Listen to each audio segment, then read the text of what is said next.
Baik, untuk profil usaha yang kami pilih, bernama UMKM Cutie yang adanya itu di Kantin UPN Veteran Jawa Timur. Jenis usahanya itu perusahaan dagang, karena mereka menjual jajanan untuk anak-anak di kampus gitu. Buat nama pemiliknya itu adalah Bu Anggraini Belinda, dengan alamat perusahaannya itu ada di Kantin UPN Veteran Jawa Timur dengan nomor telepon berikut. Dan jadwal operasionalnya itu Senin sampai Sabtu jam 7 pagi sampai dengan jam 5 sore. Untuk produknya dia menjual makanan dan sasaran pasarnya ada di mahasiswa. Untuk deskripsi usahanya sendiri, Gyoti itu merupakan stand kuliner yang beroperasi di kantin UPN Veteran Jawa Timur yang menjual berbagai macam dan jenis makanan berat dan minuman kekinian yang terjangkau untuk mahasiswa. Jadi dia lini bisnisnya adalah penjualan makanan berat dan ringan berbasis nasi seperti nasi teriyaki, nasi salted egg, nasi karage atau katsu, nasi ayam geprek, nasi ayam mentai, nasi ayam pot lava, serta indomie goreng. Sementara itu, lini bisnis sampingannya itu adalah dia menjual minuman segar dan kekinian seperti jus apel, jus alpukat, macam-macam jus. Kemudian ada es teh, dark choco jumbo, Thailand tea atau biasa kita sebut Thai tea, green tea, cappuccino cincau, es Milo dan juga jeruk pras. Yang selanjutnya ada daftar jenis transaksi dan akun yang terlibat pada UMKM GOT. Yang pertama ada jenis transaksi. Yang pertama penambahan modal dan pemilik, yaitu akun yang terlibat akun kas dan modal pemilik. Dan golongan akunnya itu ada aset lancar dan ekuitas. Yang kedua ada pembelian bahan baku, makanan dan minuman. Akun yang terlibat ada persediaan barang dagang, kas atau utang dagang, yang dimana golongan akunnya tuh aset lancar, liabilitas jangka pendek. Yang ketiga ada penjualan produk, yang dimana akunnya kas atau piutang dagang penjualan, yang dimana ada golongannya akunnya aset lancar pendapatan usaha. Yang keempat ada pembayaran beban operasional, yang dimana beban listrik, beban bensin, beban telepon internet, dan kas akunnya. Dan akunnya golongannya itu ada beban usaha dan aset lancar. Yang kelima ada pembayaran gaji karyawan. Terdapat akun beban gaji, kas atau utang gaji, yang dimana golongannya ada beban usaha, aset lancar atau liabilitas jangka pendek. Yang keenam ada pembelian aset tetap, dimana ada akun peralatan dagang atau kendaraan, sepeda motor, kas atau utang bank BRI, yang dimana golongannya ada aset tetap, aset lancar atau liabilitas jangka panjang. Yang ketujuh ada penyusutan aset tetap, yang dimana akunnya ada beban penyusutan peralatan, akumulasi penyusutan peralatan atau kendaraan, yang dimana golongannya ada beban usaha dan aset tetap kontra aset. Yang ke-8 ada pembayaran utang, yang dimana akunnya ada utang dagang, utang bank BRI, kas, dan golongan akunnya ada liabilitas dan aset lancar. Yang ke-9 ada penerimaan piutang, yang dimana akunnya ada kas atau piutang dagang, golongannya ada aset lancar.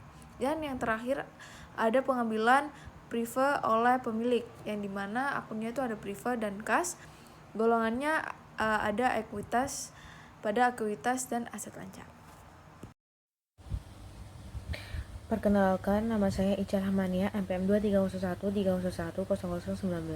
Nah, di sini saya akan menjelaskan salah satu transaksi yang dimiliki oleh GUT, yaitu transaksi pembelian aset tetap. Nah, berikut ini yang sudah tertera di tabel, ada beberapa aset tetap yang sudah dimiliki oleh GUT berserta harga dan juga tahun perolehan. Yang pertama itu ada sepeda motor dengan jumlah unitnya itu ada satu dengan harga 18.500.000. Lalu tahun perolehan Oktober 2015. Lalu hasil yang kedua itu ada kursi jumlahnya 6, harga per unitnya itu 960.000. Karena tadi kursinya itu ada 6 dan harganya 960.000, jadi dikalikan 6, jadi totalnya 5.760.000 dengan tahun perolehannya itu Juni 2020. Lalu aset yang ketiga ini ada meja dengan jumlah unitnya itu ada 2. Nah, harga per unitnya itu 750. Jadi dikali 2, totalnya 1.500.000, tahun perolehannya 2020. Jadi total harga total aset ini adalah 25.760. Nah, untuk jurnal transaksinya itu kendaraan Sepeda motor di debit sebesar 18.500.000. Lalu perabotan dan peralatan toko yang tadi terdiri dari kursi dan meja di debit juga 7.260.000 pada modal pemilik di kredit 25.760.000.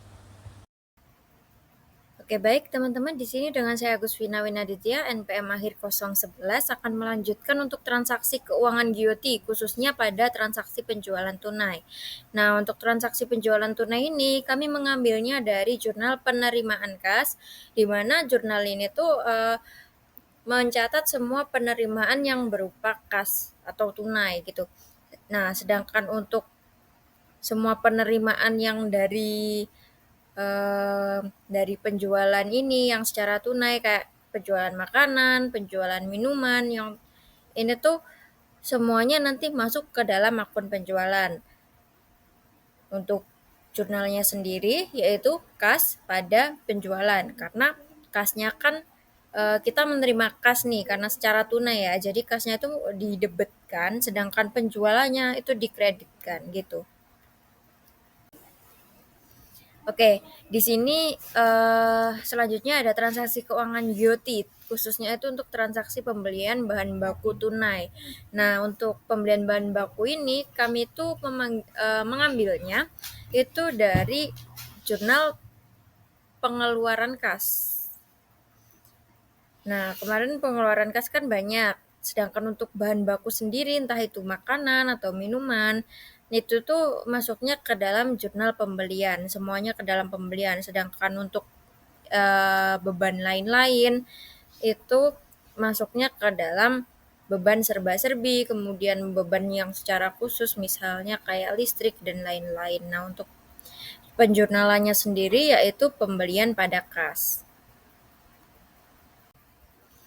Baik, itulah untuk profil usaha, kemudian lini bisnisnya, dan transaksi khusus yang dilakukan oleh UMKM GIOTI, UMKM yang kami ambil, dan untuk penerapan zahirnya itu nanti akan dilanjutkan untuk pertemuan selanjutnya. Jadi kurang lebihnya dari kelompok kami mohon maaf. Terima kasih atas perhatiannya. Wassalamualaikum warahmatullahi wabarakatuh.